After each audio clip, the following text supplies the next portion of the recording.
It feels so good to be back. All right, we got it back, guys. Sentry Tournament of Champions is here. PGA DFS is back, fantasy golf is back, and I'm pretty excited. Airpods here with 9 to 5 Sports. I'll be getting into the preview for the Sentry Tournament of Champions, but first, just want to do a quick kind of announcement things here at 9 to 5 Sports. Obviously, with kind of the off season there, pretty much the month break there. Lots of opportunities to do some updates or changes. Obviously, you guys can see the background setup a little bit more fresh there, but just want to go over some kind of content changes that I'll be doing here in the PGA season of 2022 or just the year of 2022. What I'm going to do is on Mondays, hopefully about 2 hours after salaries are released, I'm going to release one main video. And this might be a live stream as well. We'll see. But this main video is going to be kind of lengthy, like this one will be. And then from there, I'm going to pretty much release short form content from that one main video. Okay, this is my way of avoiding any fluff. So in this main video, I'm going to just be covering everything. And this will also be posted as a podcast as well. So we will be covering core plays on this video. We'll be covering shoulder shrug plays, the sleepers, maybe not the sleepers for this video, but fades, the outright bets. So we're going to be covering it all in this one main video on Mondays. And then from there, obviously I can make some smaller short form content to release on TikTok, Instagram, Facebook, wherever. So kind of excited for that. I think that's going to be a better, schedule for me in general. Gets more content out to you guys in a longer, form, and you can probably chat live if that's the route that I go on Monday. So I'm excited for that. Then I have some updates on the website as well that I will be showing you guys kind of at the end of the video and throughout the video, about specifically get it into it at, for the last 5 minutes or so of the video, which I'm pretty excited for. So if you guys are listening to this on the podcast, probably don't have to pay attention to the last 5 minutes. If you want to, that's up to you guys, but I'm pretty excited for that stuff. And then just kind of a quick announcement thing for this tournament, for the preview. There are not going to be any salaries out just yet. We just have the odds right now. We can still kind of make assumptions for PGA DFS purposes based on that, but let's get into it. So the tournament preview. The tournament is going to be played in Hawaii. It's the Sentry Tournament of Champions. So all the past winners from this previous year are going to be playing in this event. Most likely. We'll have to wait and see, obviously. Field could be anywhere between 30 to 34. It really just depends on if everyone's going to go. I'm assuming that they are. It's going to be played at the Plantation course, which is a Ben Crenshaw course design. It is a little bit lengthy there. I rounded up. It's going to be 7,600 yards. So one of the more lengthy tracks on the tour. And it does get kind of windy as well. So that is something to kind of pay attention to when we're going through it. But we can see it. Bermuda greens, seaside style course. That's probably why it gets a little bit more windy, a little bit more subject to winds. When looking at kind of the weather, it was bad or worse the last 4 years. This is a no-cut event, so we'll talk about that a little bit later with the strategy. But that is going to be something that we need to pay attention to. So we can see average wind score there. Minus 22, so 22 under par is the average win score, which is a little bit crazy to me, but let's just show you guys. We'll pull up kind of the detailed view of the tournament as well. So the past 4 winners here have been Harris English, Dustin Johnson, Xander Schauffele, and Justin Thomas. So what are the key characteristics of kind of those 4 players? Those 4 players really just keep the ball under control. Okay, so we probably want to be focusing on ball striking, which is what I'm guess is going to be pulled up here. So let's just kind of take a look here. So the data is going to be based off of which players do best given their certain finish. So no players missed the cut. It's a no-cut event. That makes sense.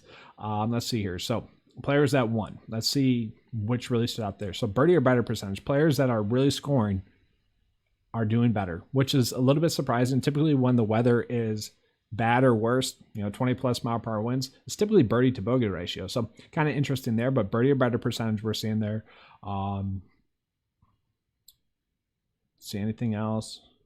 Yeah, ball striking definitely popping up there. So players that finished top 10 did really well in ball striking. Then the winners have done really well in ball striking. We can see that's really kind of the third or second key characteristic there. Strokes gain off the tee, a little bit shocking that is up there as much as it is, but I guess maybe with the length of the course it could be. And one thing to point out, par 4 scoring with the extra par 4 kind of makes sense that that's popping up there as well. So you guys can all include that in your data if you guys want to do that as well. But let's just look at it real quick. Green speeds, a 10 on the stim meter. That's pretty decent. Green sizes are going to be pretty big. Rough length, not too much of an issue. A lot of bunkers. Fairway length, kind of normal size there. So just all interesting stuff there course-wise, but we kind of get the good preview of what we want to be looking at. And then just real quick, want to show off one quick new tool for 9 to 5 Sports. It's just the custom model. So I already have it preset to H1, H2, H3, H4, which is going to be the course history, which is nice. You can just plug that in. And then the last 10 starts average. So based off of the data that we just saw, we can see ball striking is going to be key stats. So we're going to want to pull that in, include this in there. So we'll do that. What was the other one? Strokes getting off the tee a little bit. We can look at that. Strokes getting off the tee, we'll include that. And then birdie or better percentage, we're going to include that. And then one stat that I always like to look at is the 9 to 5 only stat, which is the effective scoring. We're going to include that. So this is one simple way you guys can kind of look at that. So just based off of that, without any of the back end stuff that I include on the cheat sheet, we can see Rory ranking out as one of the better plays. Patrick Cantlay, Sam Burns, Daniel Berger, Bryson, Jordan, Sunjay. So that's just kind of one way to look at it. I kind of like that as well. But obviously we had the more deep dive in the cheat sheet, which we'll show you guys a little bit later on. But I do want to talk about just the key stats that I will be using specifically, and then we'll get into strategy. So the key stats I'm going to be using specifically are going to be kind of what I mentioned it. Strokes gain approach, which is including ball striking. I kind of want to be looking at those the most because that tells me that, you know, those players are keeping the ball in control. I do want to be looking at birdie or better percentage. Effective scoring is that 9 to 5 stat, which just takes an accumulation of all kind of the key stats week in and week out. I'm going to be looking at that. Long iron accuracy was one that I didn't point out to you guys, but long iron accuracy, with this being a longer track and with the extra added par 4, we do see that shots are ending up a little bit more in the 200 plus yards range. So players that are a little bit better with that long iron accuracy, those are going to be players that I want to target. So the players that were top 10 in that are going to be Daniel Berger, just been a real strong cut maker. That's mostly why he's pulling up there for the stat fits, which I include in there. Bryson DeChambeau popping up there, kind of the same thing with him. Patrick Cantlay, Jordan Spieth, Sunjay M. Sunjay M, always kind of a good stat fit. He's just a super safe and consistent player week in and week out. Rory popping up there. Rory had a great fall swing, so no real shock there for Rory. John Rahm, Colin Morikawa, and Sam Burns. But now I do want to get into the strategy for this week because the strategy is going to be key. With this being a no-cut event, we know that strategy is key because we kind of lose the edge that we gain with the full tournament field events. But what I have seen really is that these no-cut events have been some of my best. If we look at the last no-cut event, the Hero World Challenge, on the main slate, it wasn't that good of an event for me as a whole, but showdown-wise, it was spectacular. Pretty much every round, I had a chance to take down a GPP. Ended up taking one down, which was awesome. Had a second place finish in another one, and that it was kind of weird. The one that I took down the GPP and actually won less money than the one that I took second place in because I took like third, fourth, and fifth too as well. So kind of interesting there. But that is going to be a strategy that I deploy more so in 2022 in general, but for no-cut events, because I think that's where we can find the biggest edge. So I might scale back my entries a little bit more than I typically would for these no-cut events, because as a whole, they're much more unpredictable. They have a lot more higher variance because there's no cut. You know, we lose that edge. Players can really come back. Someone like Justin Thomas, if he struggles for the first 2 rounds, we know he has the ability to go low and eventually or potentially get a top 10 finish. So we can easily see that with someone like Justin Thomas. Okay, we can see that happening. But the approach for this one is going to be studs and duds. Time in and time again, we see that this is the best approach to go with for these no-cut events, because you really want to be targeting the players that have the most upside. And those players are going to be the highest priced players on the slate. It's better for you guys to get the player that's going to win or second place or third place. It's better to be on those guys than to be on all players that are going to get top 10 finishes pretty much, because chances are there's going to be a miss in there. So if your miss is on a value, that is much better for you. So do studs and duds, try to fit like 3 9K players in your build. Go with that approach. And then you could fit in a dud. Obviously, we don't have the salaries out yet, but there is one player that I think is going to be lower priced than they should be for this week, and I'm excited to get into him. We have seen players mention that course history does matter here as well, which is kind of an interesting thing to me. So when we talk about course history mattering, it's coming from all the players that have played this event, which, think about it, they're all players that have played the event. If you're playing this event multiple times, you're just a good golfer, okay? So those quotes are coming from like Jordan or Justin Thomas or Dustin Johnson. Those guys are just world-class golfers. So them coming out and saying that course history matters, playing this course before it matters, I don't know how much we can take out of that, because I feel like they're kind of drawing some of their conclusions to the fact that when new people come to the event, they kind of struggle. Although Harris English, our boy Harris English, he didn't struggle there. He got that first place finish last year. So it's kind of just an interesting thing there as a whole. Personally, we do see that a little bit in the data that, sure, players that play this event for the first time typically do struggle a little bit more. But at the end of the day, if you're hitting your shots, that's the best. One thing I do want to point out, though, is that even with the weather, the scoring has been pretty low. It's been a little bit easier as well, which adds to the variance as well. So just another thing that I want to point out. And then one other thing that adds to the variance as well is that while there's a bunch of new stuff going on for these players, a lot of these players either have a new sponsor, they're gaming some new gear, maybe they switched up their practice routine or workout routine a little bit here. This is kind of their first event in which they're going to be testing out that stuff. And then that being said, we do see that the longer a player takes off from competitive rounds, the more variance comes in. So a lot of these guys haven't played a competitive round on tour for 2 months, maybe 1 month, maybe 3 months. We just haven't seen them too much. So that all adds into a higher variance. So typically speaking, this is just a much higher variance no-cut event than, we would typically want. And that kind of goes back to the fact that I probably will be attacking showdown slates a little bit more than I typically would. All right. So that is pretty good for the preview. Let's get into the course history, and then we'll get into what you guys all came for. We'll get into the picks. So mentioning course history here, we got the average results here over the last 4 years. So Harris English, 1 start, 1 win. Best, you're not going to beat that. Rory popping up here as well for course history. He's going to be someone that I think we mentioned a little bit later on in this video. Rory has finished 4th in 3 years ago. So I guess that is his only start here, but he's a good stat fit. He's been playing some good golf. He's someone that I like. Sanjay M casually popping up, 5th place finisher last year.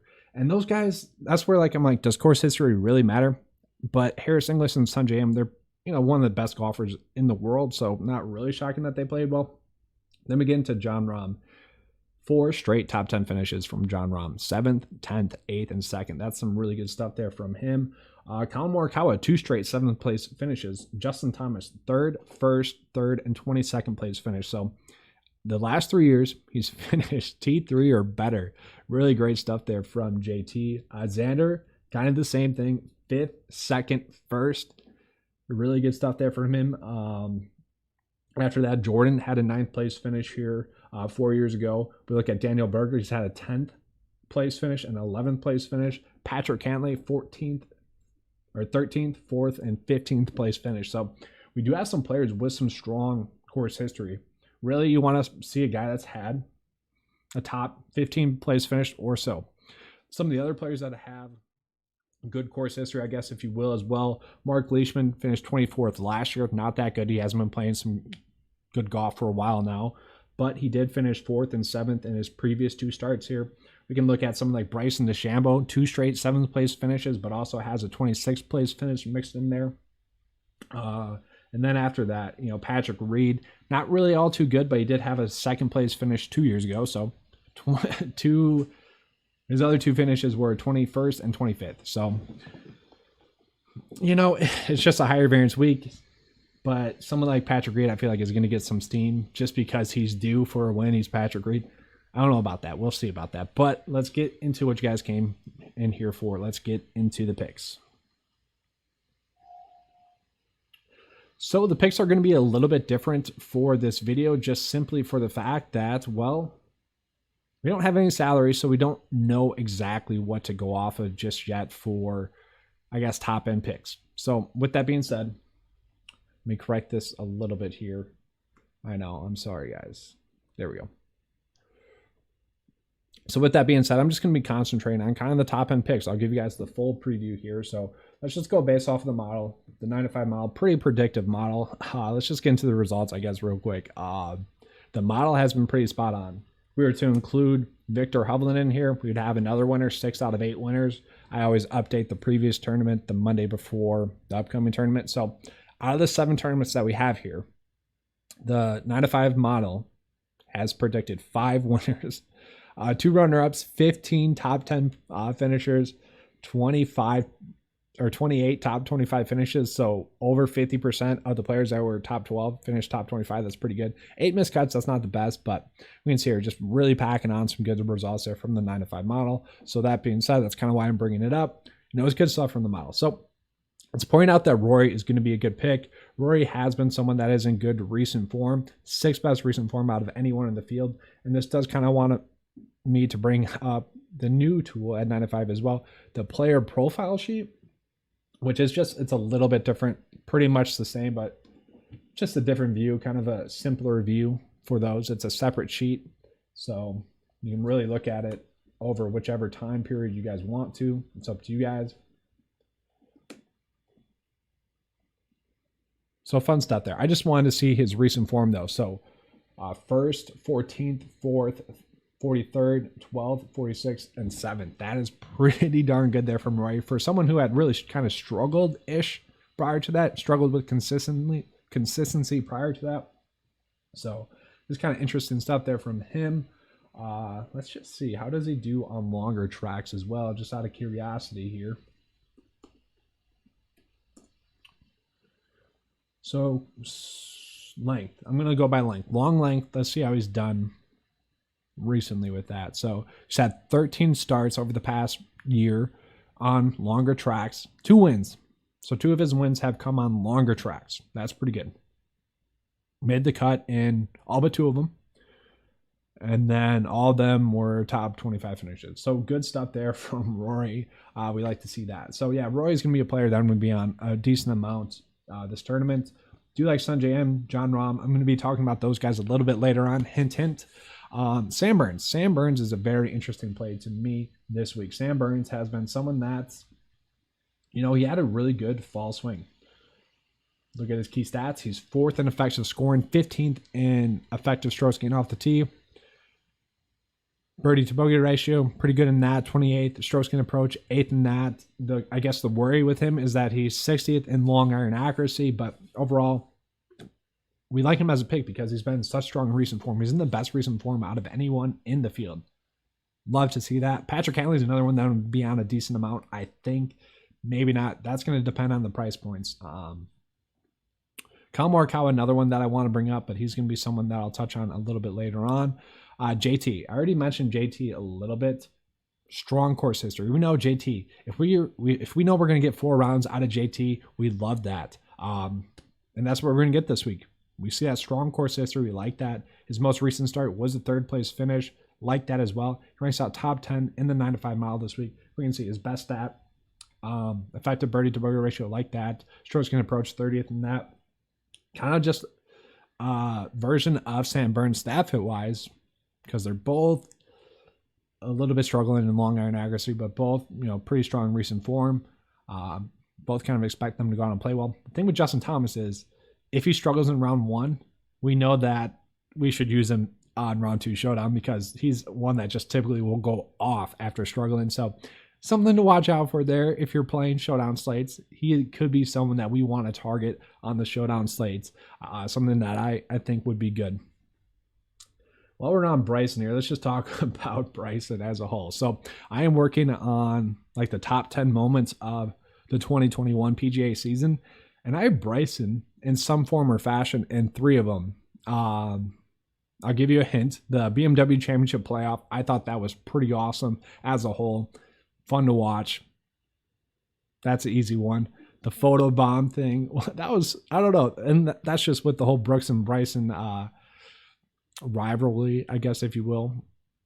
But just kind of a fun thing. I mean, Bryson sells tickets, apparently. He posted a video yesterday about his health on YouTube, and he's a YouTube star, guys. I mean, he's like the top YouTube star in golf right now. But he posted something where it's like, do I do steroids? Test results.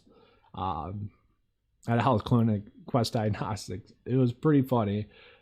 He was fine. He didn't have steroids. I don't think anyone thought Bryson had steroids. I think everyone thinks that Bryson is a tryhard in a good way. I mean, not in a good way. He's really devoted his life to golf, working out and whatnot. I'm like, why are we posting this? Everyone knows you work out a lot. Everyone knows like you're devoted to your craft. You don't have to post this stuff. No one's thinking you're doing steroids here, dude. Just a very interesting thing to me there.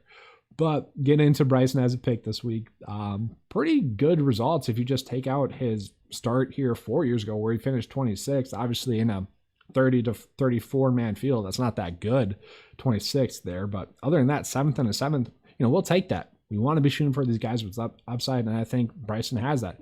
He is someone with that added length that he should be able to go out and play well. I am curious. Let's take a peek at him as well on this player profile sheet. I kind of want to see how he has done in those events in which the weather was a little bit bad and on longer tracks in general. So Bryson, we'll pull him up. So over his recent last few starts, obviously other than the one against Brooks where he really sucked, he is not a good partner player. Aaron Rodgers carried him, and then he really couldn't get anything going against Brooks. So we don't, I think we don't have to worry about that too much. If you guys want to draw conclusions to that, you can. I'm not worried about it, but we can see 7th, 2nd, 31st, 8th. So his prior starts were all pretty good prior to that. So let's just look at courses with a longer track. So 12 starts, 1 win, 11 of those were top 25 finishes. We like to see that. Just seeing, seaside courses, average strokes gained total, 25th, average place, 22nd. That's pretty good. We like to see that. Anything else here? Event type, he does a lot better in no-cut events as well. That is huge. Like to see that. So a little bit of a boost there for Bryson, no-cut events. Longer tracks he does do well at. So let's just kind of exit this out. Select all. Let's just scroll down lower. So he actually surprisingly does a little bit better on shorter tracks than longer tracks, but does take advantage of the longer tracks as well. It does significantly better on no-cut events. I want to point that out. He's a much better putter on Bermuda greens than he is any other putter as well. So another thing I just kind of want to point out, weather. So he is very interesting. And this just might be an outlier. Let's go back a little bit further here for the data to see. Okay. So yeah, I remember when Bryson first started, he was not that good in bad weather situations. He's gotten a lot better as his career has went on. So, I don't really think we have to worry about the weather with Bryson, especially with his added length. I don't really think we have to worry about that with him. Decent pick. That's fine. But now I'm going to get into the core plays here, guys. I know you're all excited. And then I'm going to get into the fades and shoulder stroke plays. So I want to get into the core plays first before we get into kind of the bad plays. So without further ado, well, I want to cut this up because, like I said, I'm going to be posting some short form content. So let's redo that. All right, everyone, going to be getting into the core plays here for the Sentry Tournament of Champions. Going to be focused on those players here that are going to be good stat fits. Good stat fits are going to be players that have strong control.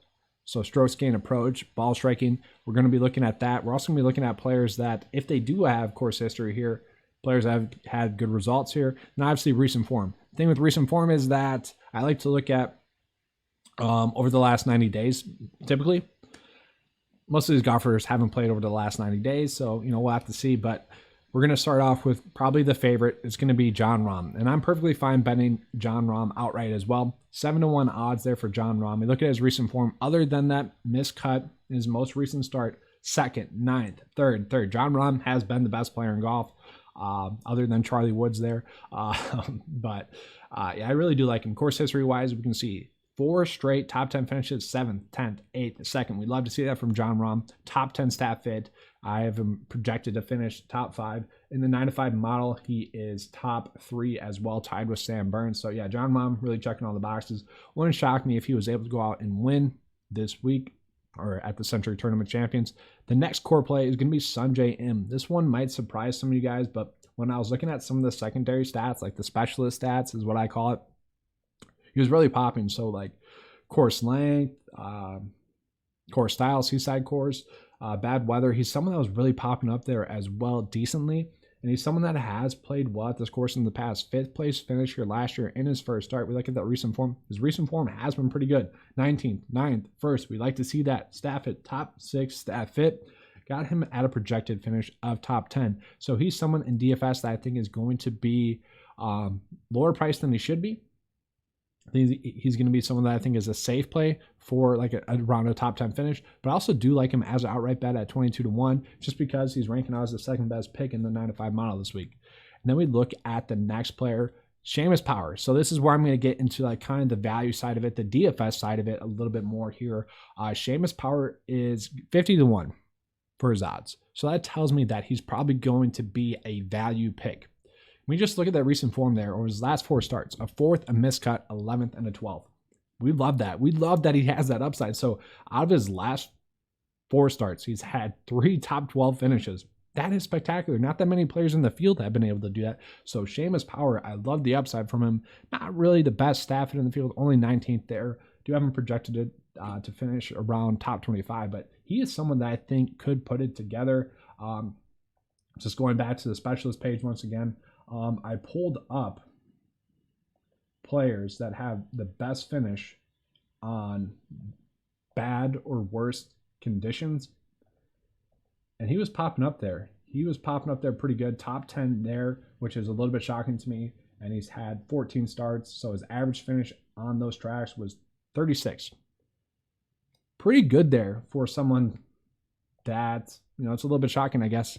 He's probably used to playing in those windy conditions, but yeah, Seamus Power, 50-1, those are great odds. I think he's going to be a great value play. Once again, going back to the strategy, you want to focus on players that have the upside from the value tier range, because you're going to be focusing on players on the top end that are most likely going to top 10. And I think Seamus Power gives you guys that upside to potentially get a top 10 finish. I think it's going to be a safe play as well. And then getting into the last core play, Collin Morikawa. So I think Collin Morikawa is going to be a popular outright bet. 12-1, I don't mind that. We look at his recent form, 2nd, 26th, 63rd there. Don't mind that from Collin Morikawa. I'm perfectly fine with him as a pick just for those 2 reasons. Top 9 stat fit. He has a projected finish of 10th, or of a top 10, sorry. I'm okay with that. You know, I like it. I really like that strong course history. We look at his stats, as well as key stats. Effective scoring is 8th. That is spectacular. Effective strokes getting off the tee, 5th. Birdie to bogey ratio, 15th. Strokes getting approached, 39th. Long iron accuracy, 4th. He's the best in the field in long iron accuracy. Love that. Ranks out top 10 in the 9-5 mile this week. Collin Morikawa is going to be my last core play. So yeah, those 4 players are going to be my favorite core plays. That's just right now. Obviously, salaries could come in and completely change that. But for the most part, the past calendar year was a big year for, I guess, Vegas in general. They got a lot better at handicapping tournaments. We saw that with outrights, less long shot bets winning, and more predictable winners. Going back to the results page, I mean, like 75% of the tournaments, the winner has been a top 12 pick. That kind of goes back to just Vegas. They got a lot better. DraftKings, FanDuel, Yahoo, all those, you know, companies that do PGA DFS, they've gotten a lot better as a result as well, because they're taking that in from Vegas. So values have been less easy to come by, which means they're a little bit more risky. So, you know, I don't expect us to have elite values, but obviously it's a game. They have to price it accordingly. So we're going to get some good plays. We'll have to wait and see as the tournament comes on. But I do want to get into some fades. So to get into some fades, I'm going to be getting into the specialist page here. So I'll pull that up. And I do just want to look at some things here. So weather, I've mentioned that a decent amount of times. It's been bad and worse weather conditions. It just gets windy out there. So it doesn't really affect the score too much, which is kind of surprising to me. We've seen the winning score be kind of lower, but it will affect some golfers here. So let's see which golfers had the worst finishes here. You can see Phil Mickelson, Lucas Herbert, Siwoo Kim, K.H. Lee, Cameron Champ, Brandon Grace. Go a little bit lower. EVR, Kevin Kisner. So to me, Kevin Kisner is someone that kind of stands out to me. Doesn't play too well in bad weather conditions, but he is someone that has been very vocal about there's just a lot of tournaments out there that I can't win in. This is going to be one of those because he does not play well on longer tracks. We can see he's the third worst in terms of average finish on longer tracks. So yeah, Kevin Kisner, not going to be someone I'm going to be playing. I'm going to be fading him. Also, I'm going to be fading KH Lee. He's someone that just doesn't play well in long tracks, doesn't play well in these bad weather conditions.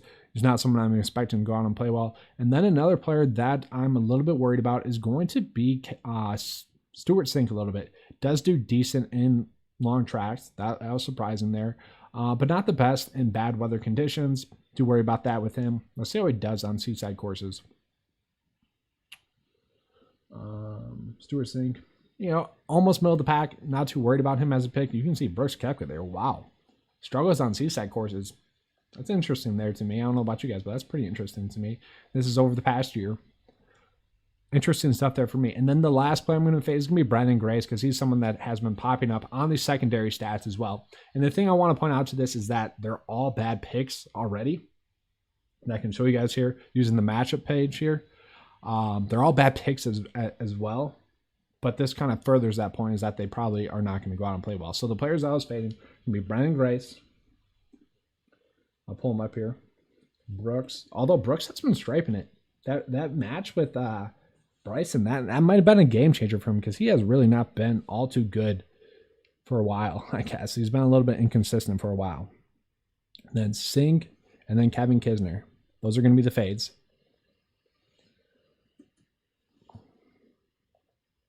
And let's just compare him to a good play. We'll compare him to, I guess, Colin Morikawa. Sure.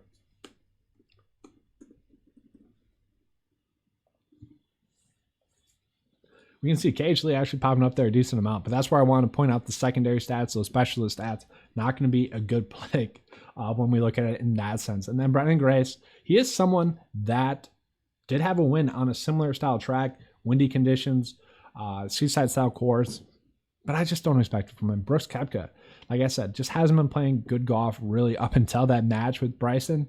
So maybe that was a game-changing point. I know he has some new equipment as well, but for me, I want to see it first from him in an actual tournament. It seems weird to me that he only gets up for a match with Bryson and not even majors anymore. So his biggest motivation has been beating Bryson DeChambeau in a match, a charity match at that. So I don't know. I want to see it from Brooks on a tournament, so I'm going to be fading him. Stuart Sink, don't really expect it from him this week. Kind of touched on why, bad weather. But we can see all these guys rank out pretty bad, especially compared to someone that's a top 10 pick. So I just want to point that out to you guys. In terms of event history, only Colin Morikawa and Brooks would have event history here in the last 4 years. And then just recent form, none of them really have good recent form except for Colin Morikawa. Let's say here, KH Lee, some decent starts there for KH Lee. I guess that's why he's popping up a little bit there. So maybe if the price point's right for KH Lee, I can talk myself into it. Like if he's pretty close to minimum price, maybe we could get into it. I do want to get into a couple of shoulder shrug picks as well. So I'll just pull them up here on this page as well because it's an easy view for you guys to see. So Mark Leishman. And then Cam Smith.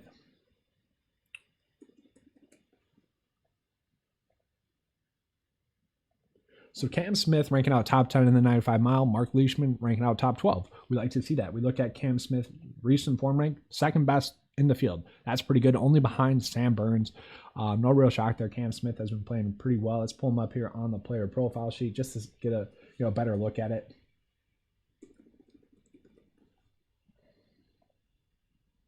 Go to the player log part. So 4th, 15th, 9th, 14th, 34th, 2nd, 5th. So yeah, Cam Smith does have some good starts. We can see that just based off of the chart below. It's all kind of on a downward trend, which is something that we want to see. So yeah, he is someone where, if the price is right, I'm closing out my builds and I end up on him, I'm feeling pretty good about it. Kind of just a natural shoulder shrug. I like him. And then kind of same thing for Mark Leishman. I think he's going to end up being a pretty decent value because he sucked recently. Not sucked, I shouldn't say that, but he hasn't been producing as much as some people would think that he would. So as a result, I don't think he's going to be priced as high as he probably should be. And I think if we can get him at like a 7.5K price point range, I'm going to be pretty happy with that. We can see he does have some good starts here in the past, other than last year. Recent form has not been as good as someone like Cam Smith, but that's been okay there for Mark Leishman, so I don't mind it. You know, these guys are going to be two players that are shoulder shrug players. Not going on my way to play them, but I'm perfectly fine if I end up on them as picks. But that is all I have for you guys. I do want to get into showing kind of the new tools at 9 to 5 Sports, but if you guys are just listening on the podcast version, I appreciate it. Thanks for listening, guys. This is going to be a weekly thing. It's going to be a in-depth thing that we do. Obviously, we'll cover the results a little bit more as well, but going to be doing a quick highlight of what's new at the 9to5sports.com website. So let's get into that. So first and foremost, well, let's just back this up a little bit. Minimize that. All right. So yeah, let's pull it up here. So let's just go to the homepage first because I think this kind of looks sexy. Don't have the full view here, but I think it looks pretty sexy here. So gain your edge today is what it says. Just scroll down. Kind of a nice little slider here. You guys can check that out. You know, just some simple fun, kind of trim some of the fat out as well, but pretty excited for that. Once again, do have the player game log in there. Golf homepage. There's going to be a homepage, kind of just a direct link that people can go to if they want to. It's going to automatically play the most recent video, which will probably be this one if you guys go there. Gives you a kind of an easy way to see the most recent lineup, the most recent video posted. Just kind of easy way. And then I am going to be doing some more golf-specific videos. So like success in DFS. And I think someone, Rick Rungood made a similar video to this like 5 days ago. So I watched that kind of similar stuff there. So give both of them a watch because it's good stuff. It's even if you watch this one, head over to Rick's because it is good to kind of get that refresher in your brain. And if you're someone that watched this like a year ago when this video came out, go ahead and like rewatch this because it's good to get that refresher. I'm going to be doing an updated version of this. All the principles are going to stay the same. I'm just going to be adjusting my strategy a little bit to accommodate for showdown slates a little bit more because as you guys know, really been strong with the showdown slate. So I'm going to be, doing showdown slates a little bit more aggressively, I think, this year. But yeah, you can get to all the normal tools here. The PGA lineup builder, that's going to be there. Easy stuff there. Obviously, the salaries or anything aren't in there, so nothing's going to populate up. Showdown leaderboard page is something that I'm not sure. I haven't even looked at. Okay, it is up. It did switch over for this week's tournament. No one's started yet, so it still is pulling in the data from the last tournament that we had. So some of these players haven't even had a start there, but it does have the round one rankings. So let's just see here. Round one ranks. So Billy Horschel popping up as a strong round one option. Taylor Gooch, Hideki, Jordan. Typically for round one ranking, I just go off of the 9 to 5 model. That's why I suggest you guys do. And then after that, you can get into the round two showdown like projections. So this will tell you how a player is expected to do for that certain round, which is pretty awesome to see. You can see how likely they are to win. Love to see that as well. So win rank, it's going to be Victor Hovland as number one or Sam Burns. Victor Hovland's not in this event. That's why. That makes sense. He would be because Victor Hovland won, I think, the last event. So that's why he would be in there. But yeah, this is a tool that updates after round one mostly. And then it's go time. So good tool there. Let's get into the Cut Sweat. Cut Sweat beta. Don't have to worry about that for this next event. Kind of just shows you how players are doing. Like to see that. DP Tour cheat sheet. This is something I'm going to be doing for Corn Ferry Tour as well.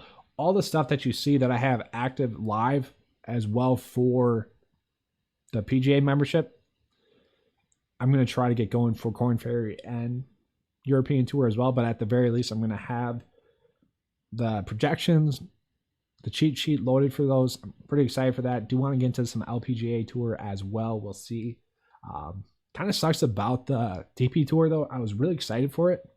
And then they had that little COVID delay where they had to end one of the tournaments early, which was crazy to me. They had to end a tournament mid-round, and which sucked. It actually did because I had one lineup with 6 for 6 across cut line, and there were so many withdrawals that like this lineup probably would have had a good chance to cash simply for the fact that luck, I guess, simply for the fact that I targeted players. I think the tournament was in South Africa. I had like a South Africa build in which none of them was ruined. They all end up like making the cut. There's like a travel ban, so that's kind of what happened there. It was strange. Let's put it that way. You guys already saw kind of this player log a little bit there. Kind of just going over. You can scroll by the date, and it'll update. Kind of fun stuff there. Strokes gained total can tell you the strokes gained total for that time period. Just a general view, just something fun to look at, I think. And then you can get into the specialist view. So if you just want to look at a certain characteristic, that's there for you. If you want to look at a certain tournament, let's see here. The American Express. Let's see. So it's a P-type course. Has played well there in the past. Weather has been pretty good. Has played well there in the past, going back to it. So yeah, he's done pretty well on P-type courses. Not the best putter. He could improve there, I guess. Just kind of something fun to look at. This is where you can get their putting stats as well. Obviously, you can see Kikuya. I don't know how many starts he had on that specifically. 1 start on Kikuya. Interesting there. You saw that though. Clicked on the stat that I want to see. Scroll up. You can see how many starts there was for that specific category. It kind of highlights everything else as well. So kind of just a fun thing you guys can do. A simple view that you can do. And then one other thing that I want to mention as well. Well, let's get into the data homepage real quick as well, because I did add in some stuff.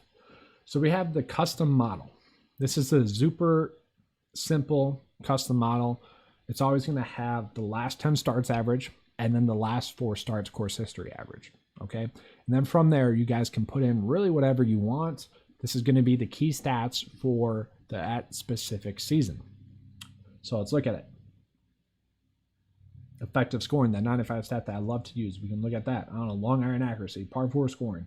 Let's look at that. I don't like to overload it with stats too much, because then we're kind of losing the purpose of it. I like to do like 5 stats, key stats, and then we're good. So strokes gained approach, and then I don't know, strokes gained total, sure.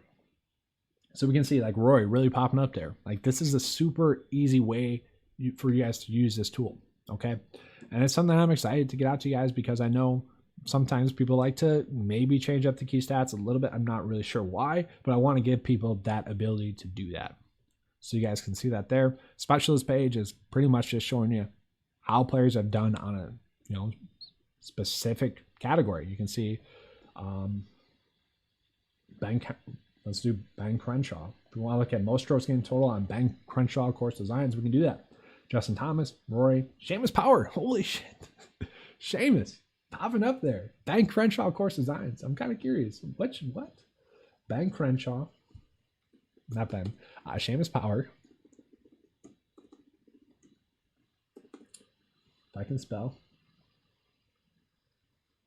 Specialist view.